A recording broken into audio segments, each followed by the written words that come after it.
అది చెప్పండి. భారతదేశం ఒక గొప్ప ఇదేంటంటే ఇప్పుడున్న దాంట్లో ఎంబీఏ చేయాలి, ఎంఐటీ చేయాలి, ఏదో పదాలు అంటారు కదా. అంటే అమెరికా పోవాలి, లండన్ పోవాలి, బారిస్టర్ చదవాలి లండన్లో. ఈ ఈ కొన్ని సంవత్సరాల క్రితం వరకు మనం వింటూనే ఉన్నాయి.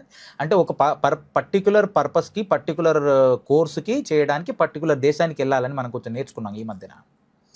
అలాగే భారతదేశం ఒక ఆధ్యాత్మిక సైడు కనుక ఎవరికైనా జిజ్ఞాస పుట్టి నిజంగా ఆస్పిరెంట్ ఉంటే భారతదేశానికి రావాల్సి వస్తుంది.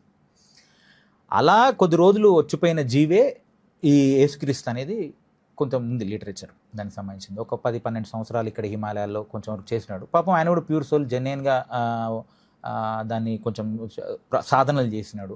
చేసి కొన్ని భావాలను తీసుకుని వెళ్ళి అక్కడ ఎక్స్పెరిమెంట్ చేద్దాం అనుకున్నాడు. ప్రేమ, త్యాగము ఇలాంటి చెప్పబోతే అక్కడ వాళ్ళకి అసలే కొత్త సబ్జెక్టు. ఇవన్నీ చెప్పేసరికి వాళ్ళు రివోల్ట్ అయ్యి ఆయనకి ఏం బహుమతి ఇచ్చారో అది పక్కన పెడదాం. సో అక్కడి నుంచి వచ్చింది ఇది. దీన్ని ఆయన చెప్పడానికి ప్రయత్నించాడు. ఇక్కడి నుంచి ఉన్నటువంటి మనం ఏదైతే అష్టాంగ యోగంలో మనము యమ, నియమ, ఆసన, ప్రాణాయామ, ప్రత్యాహార, ధారణ, ధ్యాన, సమాధి అని చెప్తామో, ప్రత్యాహార అంటే ఆల్టర్నేట్ ఫుడ్.